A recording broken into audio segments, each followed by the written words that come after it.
Lisa Thomas, and welcome to my Spotlight session.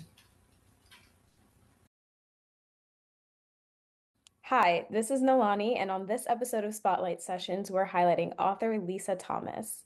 Welcome. Thank you for having me. Of course, we're really excited to have you. So, tell me a bit about your author journey. What inspired you to become an author?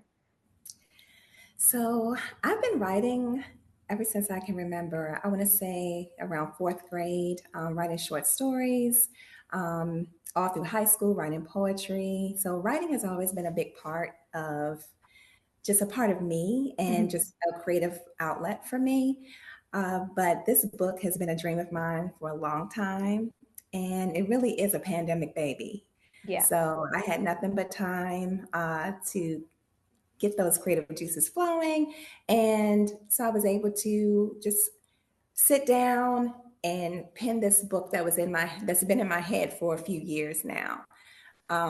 So yeah, that's pretty much the journey up to this point, and I've been writing ever since. And so now it's developed into a series. So I'm really excited about that.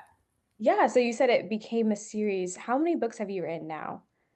So I've written three books, two published, and one will be coming soon. Oh, okay, wow. Do you have a favorite?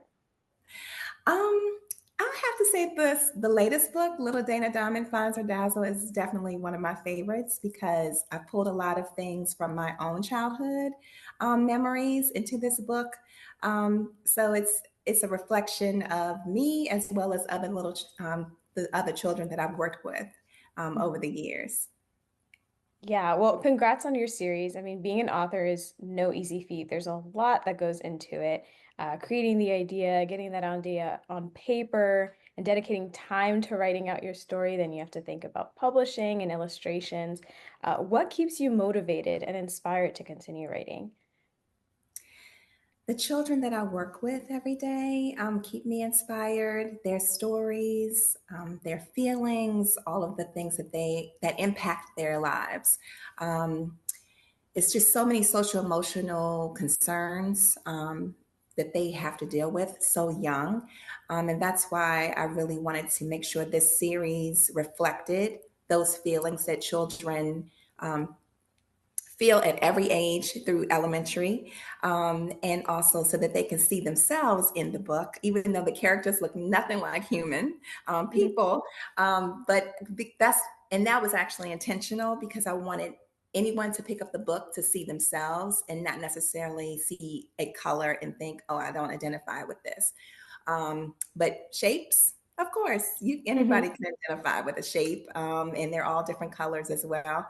And I think that's one of the reasons that keeps me motivated is because I really want to teach children coping strategies through these books, as well as help them to persevere through any SEL issue that they may face. Yeah, yeah. So Lisa's a counselor specialist. As an educator, I imagine, you're encountering a lot of the issues that children are dealing with. How does that impact kind of the messages that you put in your book and to encourage your young readers? So the message is very important because I truly believe that children learn from books, and they see themselves in books and they're able to identify with the characters, identify with the situations, and actually have an emotional perspective, Mhm. um, using empathy and other, character building skills that they need to be able to grow up to be accomplished adults and be able to function in society. So I think that just working with children, especially with anxiety, and that is like a huge thing since the pandemic. Yeah. Every grade level is children are facing concerns with dealing with and persevering through anxiety. And so I want to encourage them through these stories at a younger age to give them those coping strategies so that they are able to self regulate as they get older and be able to function and persevere. Yeah, and that's amazing. I think anxiety, especially, is not something that we begin talking about or dealing with so young. Um, Mhm. and so I'm sure it's really rewarding knowing how much you're actually helping your young readers. What's a way that you reward yourself? How do you celebrate when you finish writing a book?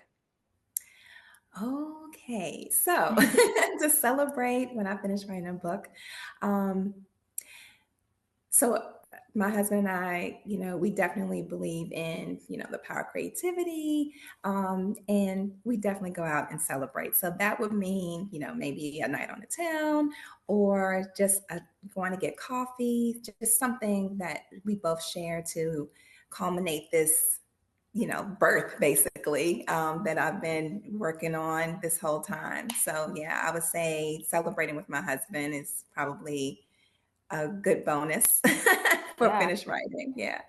That's nice. I mean, yeah, again, being an author, it's no easy feat. And you are an author of a series now, 3 books. So yeah, that's a big, a big thing to celebrate. What can we expect next from you? So next is a little boy named Tristan. So again, they're all shaped. So first it was little Sammy Square, now it's little Dana Diamond, and now Tristan Triangle will be joining the gang. And it's little Tristan Triangle, he finds his tribe. And so what I found with working with students at every level, there's issues with motivation, there are issues with perseverance. There's issues with them having a fear of failure. So they don't even want to try because if they can't be good at it right away, then they don't even want to be bothered with it, right? And so Tristan, his issue is he loves basketball. He loves watching basketball. But he's afraid to try to play basketball because he thinks he's going to be terrible at it, and he doesn't want other kids making fun of him on the playground, um, or anything like that. He just does not even want to even attempt. And so I think that I've encountered a lot of students in that same situation, whether it's a subject in school like math, something that they find hard and they have some type of resistance. They don't want to persevere through it. They rather just put it aside and do something else that they're good at. And so, what I always tell my students, hey, you aren't good at everything. Everybody has to start from somewhere. Like, tell me about a skill that you've learned to accomplish, like riding your bike. You didn't know how to, you weren't born learning how to ride a bike, right? Hmm. So, you had to get on it. You had to fall a couple of times. You had to, keep trying and persevering. And then eventually now you're all riding all around the neighborhood. So, Yeah. again, anything new anything new is going to be, you might have a little angst about trying something new, right? It's the unknown that usually, that fear that sinks in. So Mhm. if you can push through and just remember times when you actually started something new and you persevered through and you accomplished it and now you've mastered it with practice, always think back and have that kind of perspective like, oh yeah, okay, if I did it that time, I could do it again. Yeah. Yeah, that makes sense. And I can see exactly how you're pulling from experiences working with kids to kind of shape your series and the message that you're putting out, which again is Mhm. amazing. Really quick, Yeah. what is your favorite writing snack? This is my favorite question to ask authors. Oh my gosh, Reese cups. I always Mm. have a whole candy dish of Reese cups, like the little miniature ones, because it's you don't have as much guilt when you have like 10. But that is definitely my favorite writing snack for Yeah, I sure. was And yeah. no, I was gonna say those when they're small, it makes you want to eat even more. Yes, yes. I think they do that on purpose. That's great marketing. Yeah, it certainly is. But yeah, food is always good, and I think, that's something that can keep us pretty motivated in our during our writing sessions to keep to keep writing and give Mhm. us some energy and fuel. Absolutely. And also a chai tea latte with a shot of coconut syrup. Ooh.